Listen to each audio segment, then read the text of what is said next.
Top-down shooter games are both popular and common. It's a genre that has been around for many years, and many have stood the test of time. It's actually a really simple concept in its roots.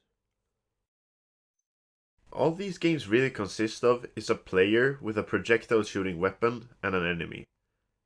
It is what the developers build around this formula that makes or breaks the game. It's like soup.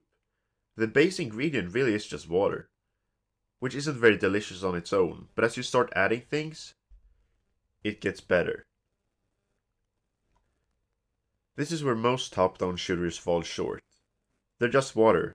Sometimes they might have a bit of seasoning, but most of the time, not. But what makes a good top-down shooter game? And which is the best? Enter Dungeon Hunter 4, a top-down hack-and-slash game released by Gameloft back in 2013. Like any other top-down game, it's about steps. It's about ingredients. Let's start with the water. The characters we control as well as the enemies we go up against. In the game, you have the option between 4 different characters, each with their distinct weapons and appearances. To add on to this, each class also has their own unique active skills. Pair this with ultimate skills as well as skill points and you end up with a lot of diverse options for builds.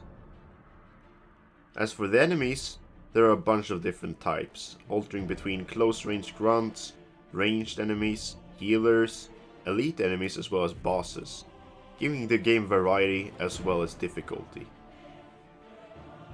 If we zoom out a bit from our character, the water of the game, we get to the map, the playing area.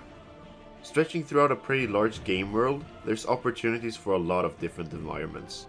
Snow, castle ruins, underground tunnels and haunted forests.